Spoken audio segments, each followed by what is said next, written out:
Karena semua yang dibangun dengan uang itu akan dirusak dengan tenaga. Tetapi apapun yang dibangun dengan tenaga sulit untuk dirusak dengan uang.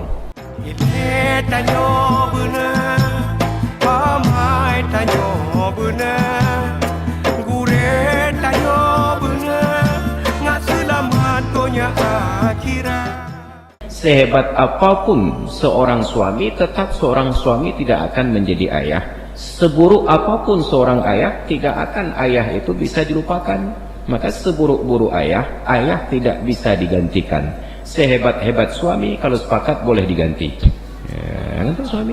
Tapi ayah, seburuk apapun tidak boleh diganti. Maka Aqbah dan Utaibah tetap ketika sudah menjadi Islam, tidak boleh melupakan ayahnya Abu Lahab. Aqbah bin Abu Lahab dan Utaibah bin Abu Lahab. Maka selalu saya digaungkan, kenapa kita harus menyebutkan nama suami di belakang nama seorang istri.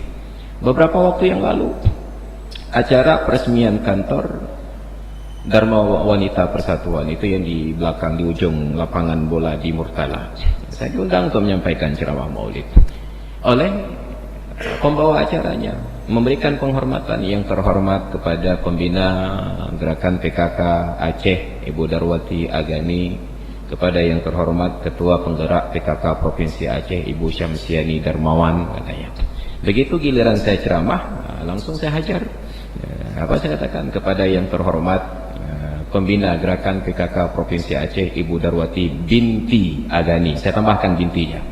Dan kepada yang terhormat Ketua Penggerak PKK Provinsi Aceh, Ibu Syamsiani binti Darmawan. Duduk.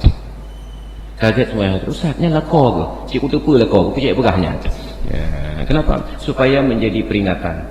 Maka begitu sedang berlangsung acara ceramah, datanglah Bapak Sekda. Langsung saya sapa beliau, Pak, mohon maaf dengan kehadiran Anda, ada ibu-ibu yang tersipu-sipu, bukan? Kenapa?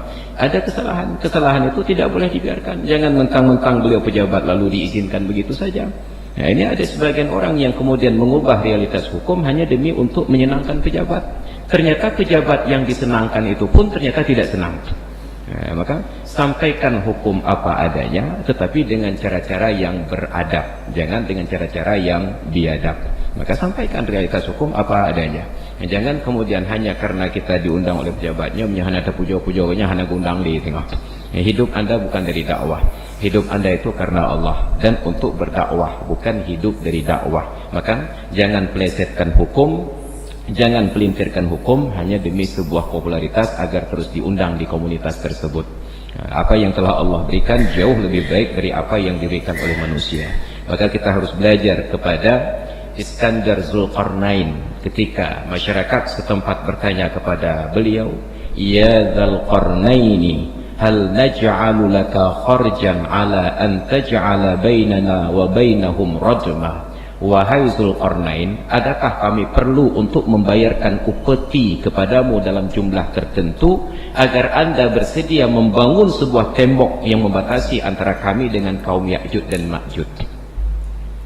Tolong bangun tembok. Kalau patut bayar pajak, kami bayar upeti. Apa jawaban beliau? Ma makanni fihi rabbi khairun. Apa yang telah Allah berikan kekuasaan kepadaku ini jauh lebih baik daripada semua keinginan kalian untuk memberikan bantuan-bantuan ini. Saya tidak ingin dibayar untuk membangun tembok di antara kalian dengan Ya'juj dan Ma'juj. Tetapi fa'a'inuni biquwwah. Bantu saya dengan tenaga kalian agar kalian ikut terlibat di dalam pembangunan tembok sehingga kalian merasa berkewajiban untuk menjaga tembok ini agar tetap utuh. Karena semua yang dibangun dengan uang itu akan dirusak dengan tenaga. Tetapi apapun yang dibangun dengan tenaga sulit untuk dirusak dengan uang. Tapi ternyata semua dibangun dengan uang. Maka masyarakat kita rusak. Ketika tsunami datang ke Aceh, Aceh dibangun dengan uang, bukan dengan tenaga. Bahkan setiap warga yang pulang ke rumah gotong royong membersihkan rumahnya dibayar oleh NGO. Aceh dibangun dengan uang, maka Aceh rusak. Kenapa? Tidak ada lagi semangat gotong royong. Setiap kali diajak bekerja, padu upah. Setiap kali diajak bekerja, tanya berapa ongkos. Karena sudah dibayar oleh NGO dengan standar angka-angka yang tinggi, maka sekarang biaya upah minimum regional yang tertinggi itu ada di Aceh setelah Papua. Kenapa? Terbiasa dengan uang yang banyak. Maka hidup di Aceh sekarang penuh penderitaan. Sewa toko 30 juta, 50 juta, 70 juta. Sehingga beban itu harus dibayar gotong royong oleh orang yang berbelanja pada toko tersebut. Kenapa? Sudah terbiasa dengan standar yang tinggi. Saya ingat di Ulai Karim dulunya Jalan Teh Iskandar itu sewa toko. Saya sewa toko 3 tahun 21 juta. 7 juta 1 tahun. Begitu tsunami datang langsung ditawarkan 50 juta 1 tahun. Di tahun yang sama. Sebelum tsunami baru kita sewa toko 3 tahun 21 juta. 7 juta per tahunnya.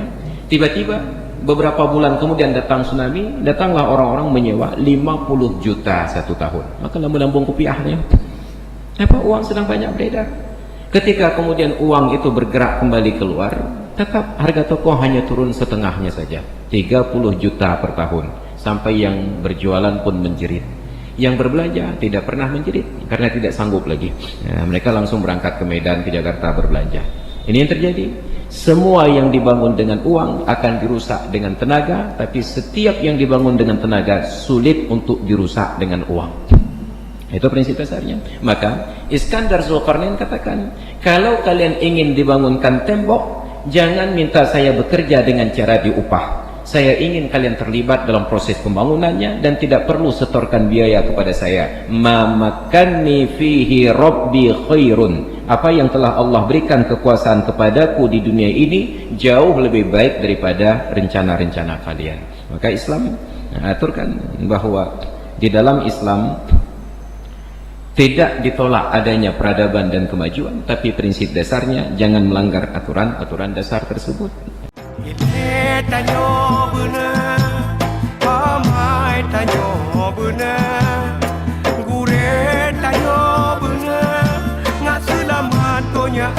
Akhirat